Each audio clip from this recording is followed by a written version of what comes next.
whawhela ia tule mai mo mai o le tātou toro i le tautua le whakasa TV i le fo i vanga le whiawhi ia i le whapopongo le tātou kalapa le dei o le kirisi masi i lo wainga.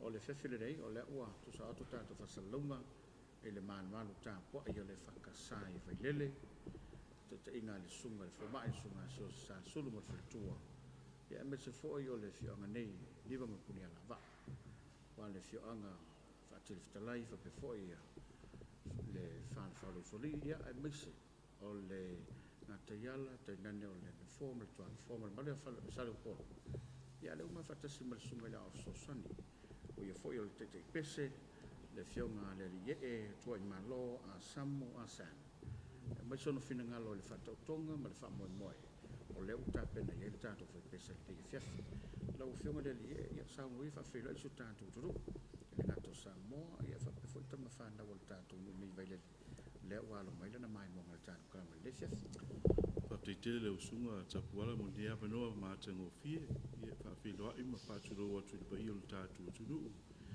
ia whali kālesia tamao le kālesia Mese nofa whawhengainga ma whantua ia mese ainga lotu umo si o tātou o tunu le ngati i Samoa nei ia whapena fui atunu o mao o e umo whai o na mai mo manipo kalame whawhilo e tufu i pai o le tātou o tunu ia whale malo ia whale atunu ia ole ale o i eise tala e malo le sui fu nuia mo le langi ma ia ile nei fo i tu asu ia malo sao noi lau whionga i lau sosani ia sei o mai a lo fina ngalo lau whionga le rie o le ale umina tāpena i le tātou whepese mo le nei whamoemoe Aptaita poala ia o te tonu o le tolu le whawa ia so sa matano tāpena pena ai ia pespesenga lau whepese tāpena fo i le maenga le au ngā sasa whai au ngā sasa ma le au ngā sasa ia le pusa tāpena pena whatasena e la tu siwa wha evangelia fo i ia pāpea manisi o pese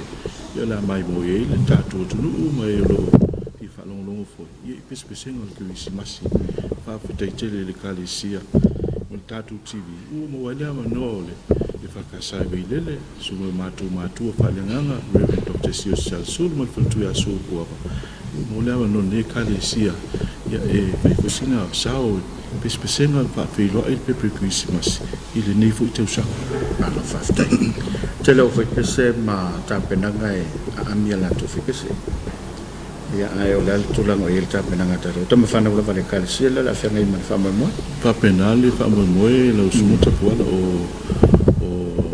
whanau a le kālesia a whino sunga whawhengainga ia mana whino Yonga tia kontoina o le kālesia ni whi o lau e tia kontoina o le tangaluenga al paimonga yona iai Malo whaftai o le matau atu o le toru pese a matau tātou whamoemoe Pena iai le tāmanuia o le sai ala langa whiawhia ia whapefo le peso le ava o iei se whatunga e se mai ia po pese masani lava le ua tāpena e toi whawhango mai iai le ngākua Christmas ia o pese mo mua le tāmanuia ma le sei ala langa whiawhia ia o pese a masani pese tuai a Christmas pese ia o pese le kalisia poesia o tau whai mātua whai pese ia i upu ma le whati ma langona fo pese ni mai tau o le whawhiloa i le pepe fo o kiwisi masi o le pese lo tolu o le pese lo le ava pe o se whatunga na whatino lava inisio fo o tama whanau e le kalisia ia ata lo le ava pe si ava hui e whawhiloa ia i le fio mai o le li whaolo Iesu Kirisi o le tātou li whaolo mo le Mesia e pe o le aungana o le pese le pese mumui e tolu le tātou po kalame ma le pese pesenga ia e lia whiapi Malo whaftai e mna tu maurunga o le ua tāpere mai le tuma whaiwhau e me se fo i le tātou whaipese te tala le tātou whamoemoe o le a totu iai le avanoa i le una le tua ma se fo i le tāpenanga ia ona toi tali mai lea Pea mai a le sauninga me se o le vanga amata o le tātou kalamai le whiawhi maranga whanalo Apte tele sumuta puala O le a tātou tāpua i atu i le atua. A wā o le mea ua whaapoto ai se toa lua po se toa tolu i lo ingoa. O te iei whaatasi mai lātou. So tātou te talo mo le anganga pa ia. Le atua mamānae o le vaipuna o te talo le lei umalava. O le foi wa le ringi ifolo wa nganga I lunga o I mātou nei. O le anganga foi leo o mawhai ai o na mātou whalango lango ia te oe malo alofa tū noa. Ai fisosoani mai e tusa ma le mātou vai whale anganga. Whātūtumu ina o mātou loto I le tumu atoa toa a laua fio. Ia whasawina I mātou mai le mawhau sase, ma le loto le langona. Ina ia tonu o mātou mawhau, ina ia mua I foi o mātou loto. Mātou te mawhai ai o na vatu I laua fio le tāpua inga moni. O le mātou te talo lea ma le mātou o lenga ono Iesu Keriso, lo mātou ali I whaola. Amene.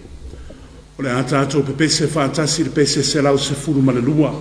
Se lau se fulu ma le lua le pese, tato pe pese whaatasi ai.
tu le tamale alo ma le anganga sa.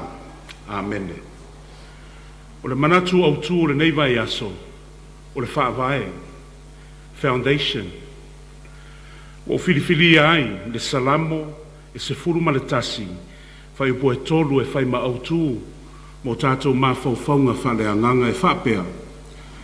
A wawa furisia whaavae, se ase mea ma whai ei le tangata a me o tonu o na whai. If the foundations are destroyed, what can the righteous do?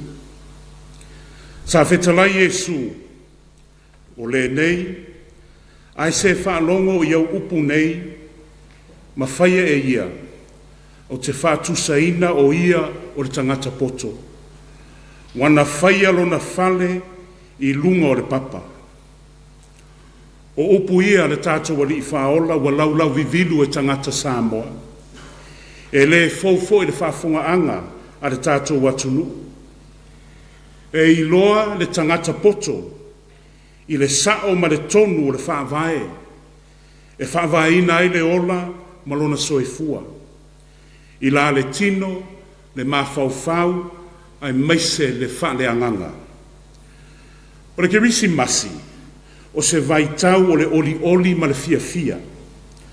O se vaitau foi, e te tau o na tātou mawhauwhau loloto, po le ase fe au whapitoa, a le kerisi masi mo oe mau. It should be a time for personal reflection.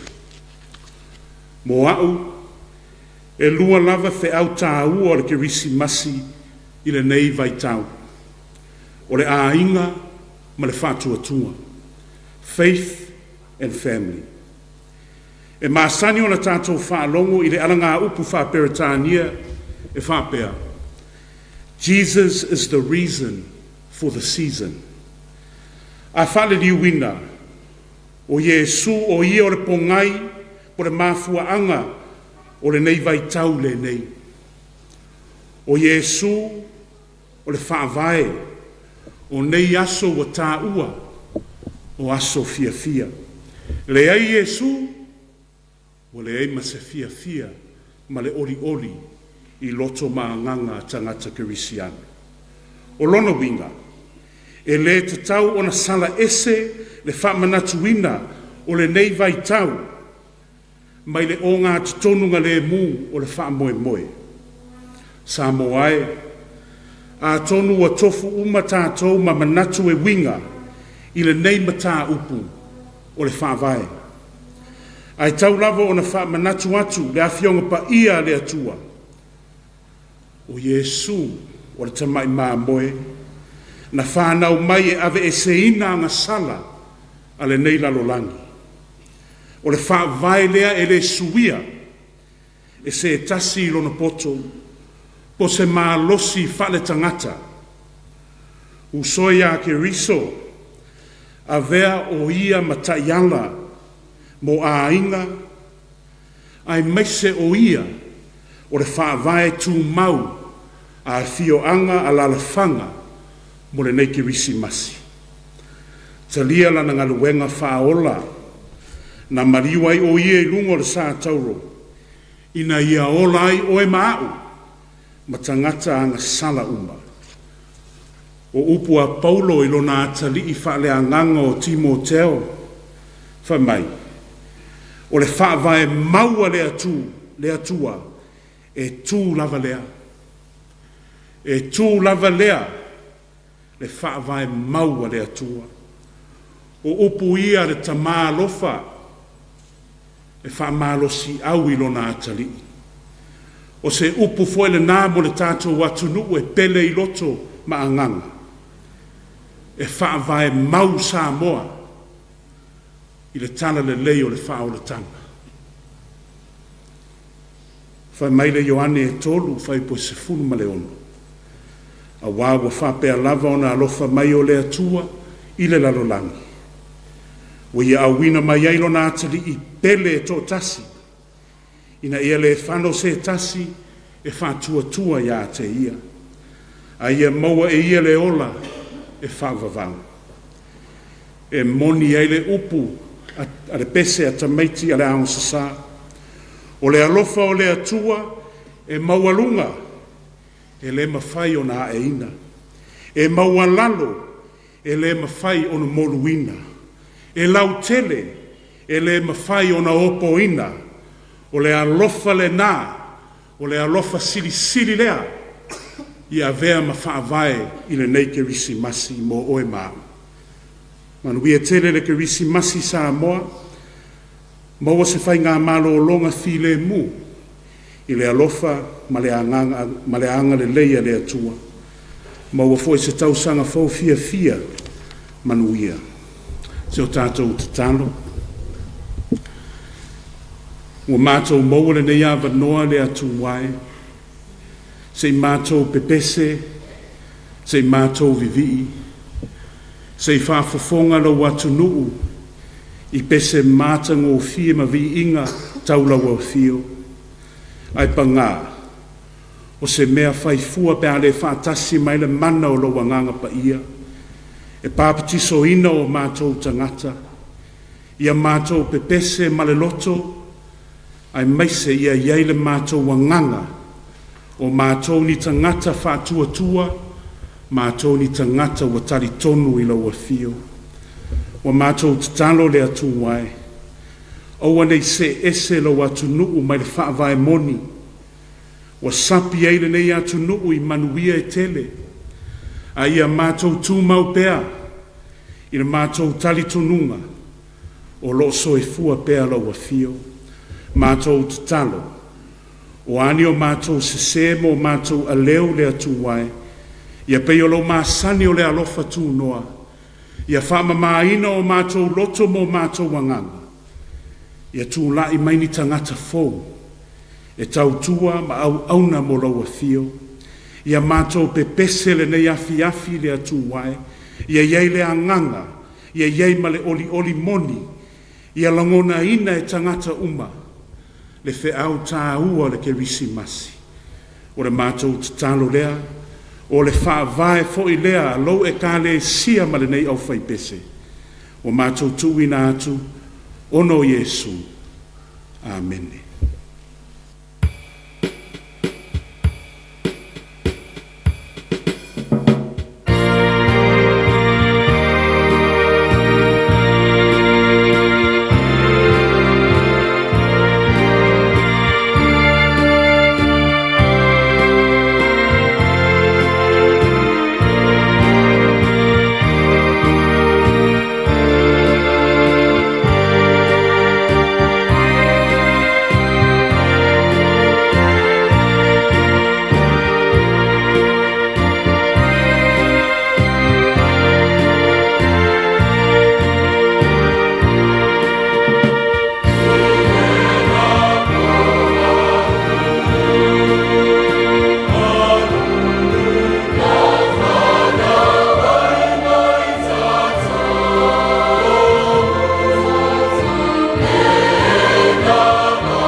tulanga mo mo le ta penanga le fakasai mai lele e per mai mo mai lo tanto tutto lo sunga o sosani po lo sunga ile te pese mata watu luo pese male fa evangeli le la ta pena il tato banga pole o ina ta pena ina le fa evangelia e potom fa na wa tato pese ia o le pese le o le osana pese aleluia on so le male o pese mele wangi ia o vivi inga ho le le mātango fio o le nei mai tau I le whamanatuina o le pepe le Kirisimasi.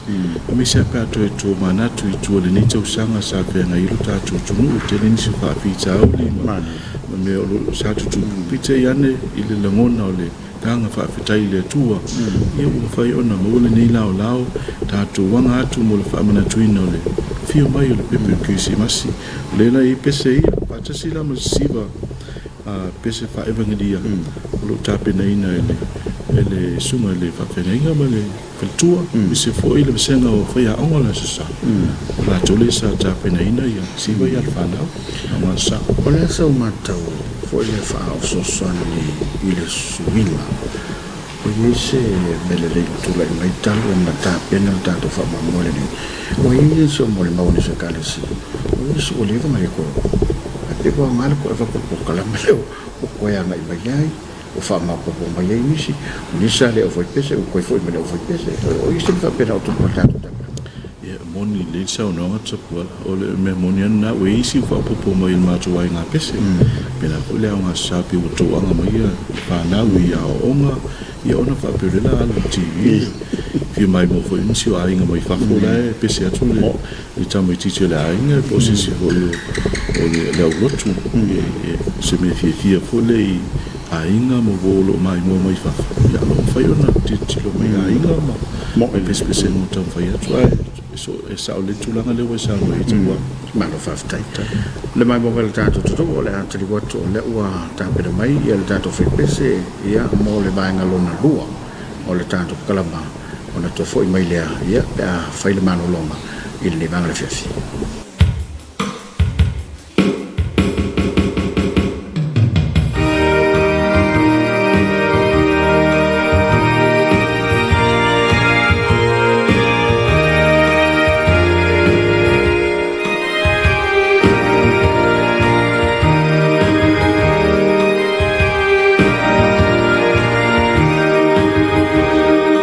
Hosanna, blessed, hallelujah.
Jehovah Shalom. Jesus is our peace. Yeah, yeah, yeah, yeah, yeah, yeah. Yeah, yeah, yeah, yeah, yeah. Jehovah.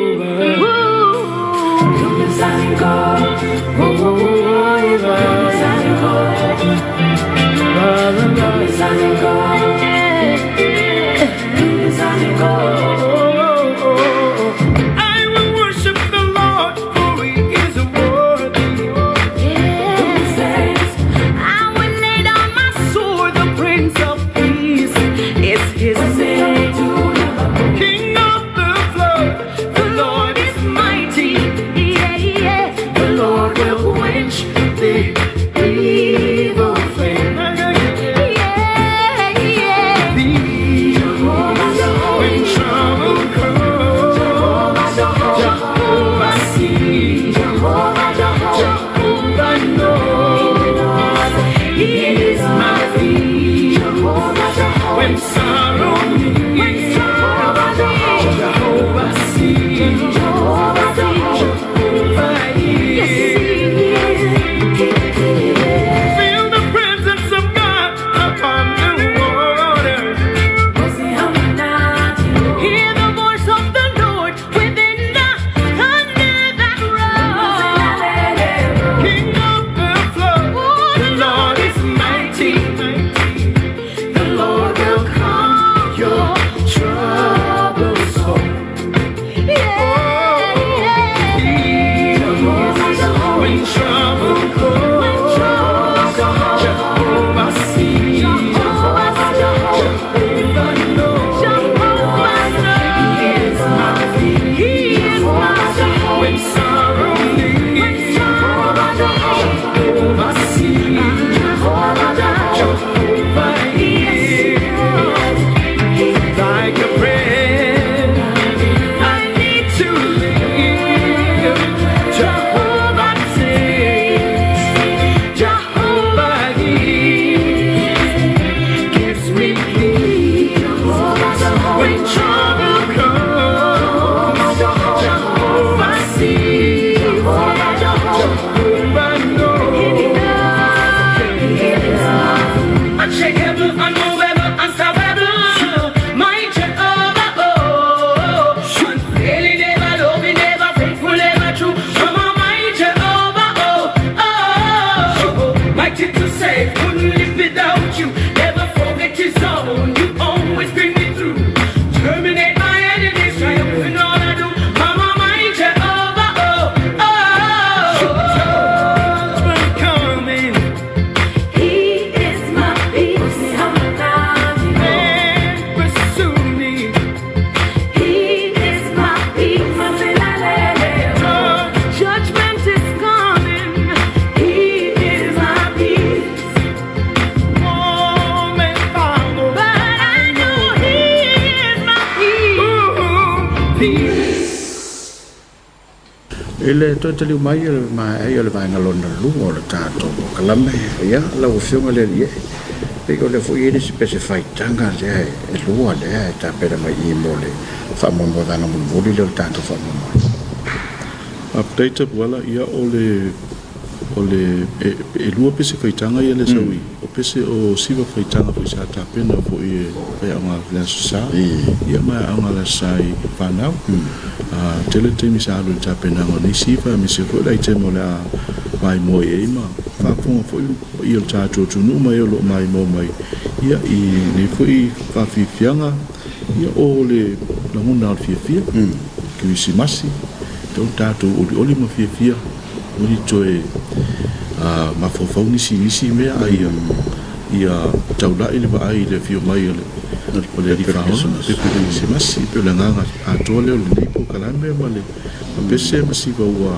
tapena ina o ile anga sa ia me se vola fe pese o le se vai na sa silien fa finga le o ina ia wa se pe fa na o se kale se la batu o la se vai sa silien na mafa ile to nga ngai ia tatono ao e tupu mai I ofi pese me leo le mai o isi lisi aso ia leo mai isi lisi aso a pe stula ole to fa ia io mai fa tasi pe mo fie vinga le wa safo ma le ya o ina o pese ia e fa fitai be ua to sina tanga ta le ma masani mai le mai fatasi me ngo fie fu na lunga ma ba pe ona mo ia pese o fa mo e tape na ina mo to sam ma no fa fitai o le mai mo le tanto to de bana mo le tape na le tanto fu pese e pe ona ia ile ripo ia ole ke usi masi ilo aima to te mai fa mai le tanto kala manefia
from here.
Oh, come, all ye faithful, joyful and triumphant.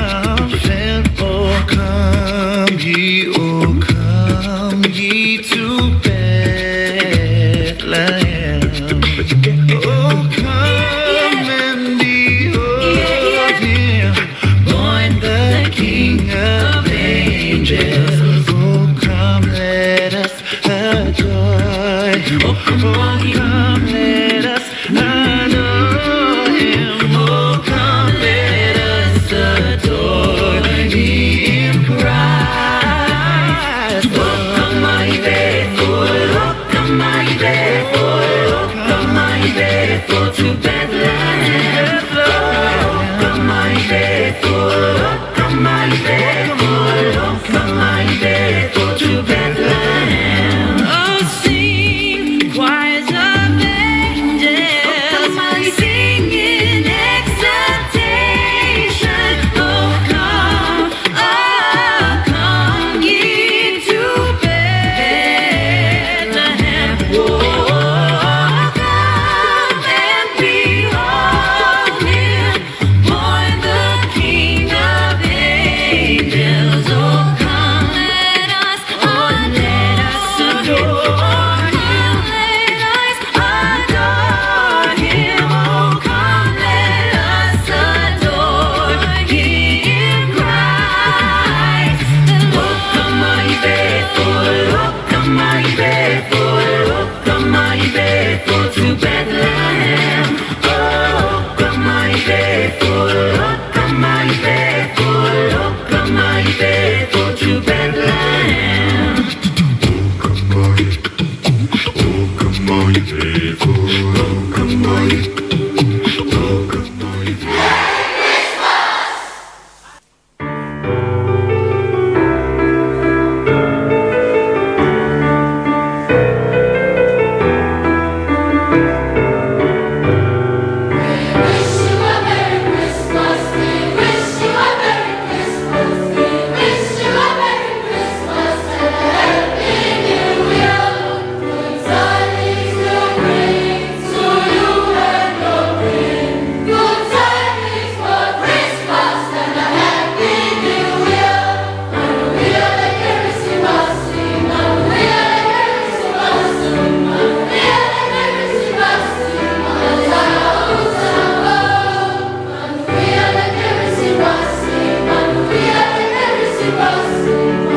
Samoae, ia tātou maua se Kirisimasi fia ma se tausanga fōu manuia.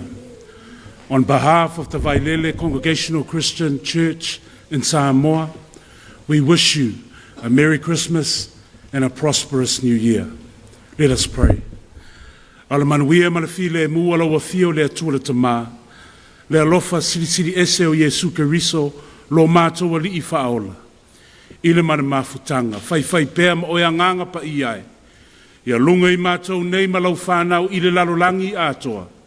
Nei sei o le whawavau lava. Amen. Ia, mana tō le wā, tō mana tā penanga tātou, whapese lau whioma le e pola sume au soswani. Ma te gana lau lau e, se whamunianga mo tam whanau, mas fo ile. Pa ia mau mo tātou mo wano rālam papa o le tunu I mau. Ia whapevo le tātou tunu o le tāpo I mei o tō whaiman ni po.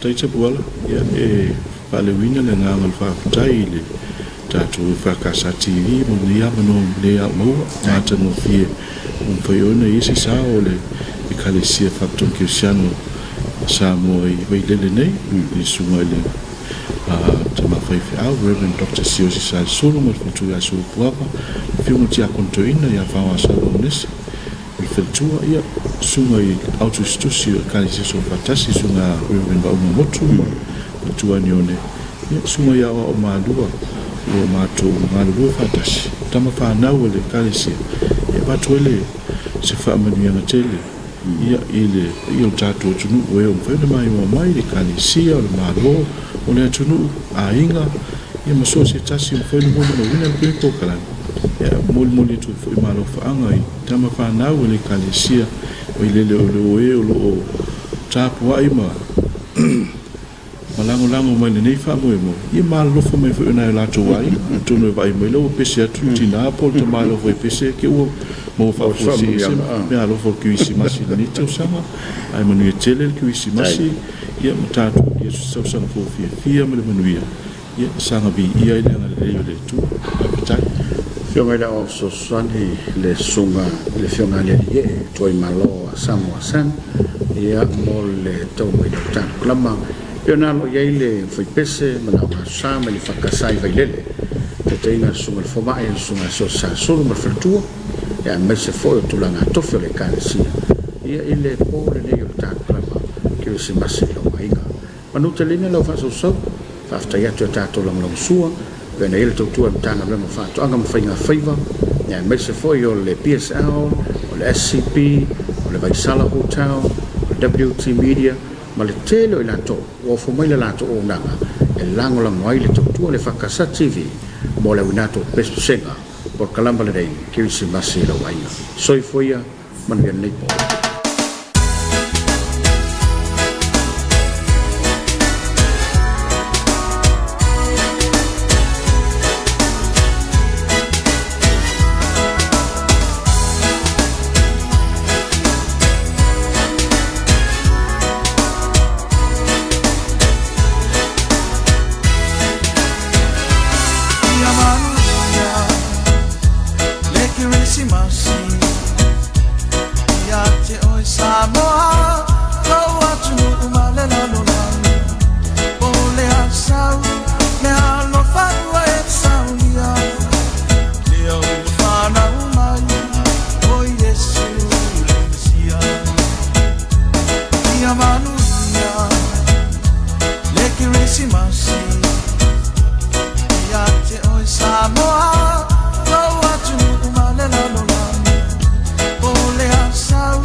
Tafa yo ya le ofisa o fainga faiva I le atunu.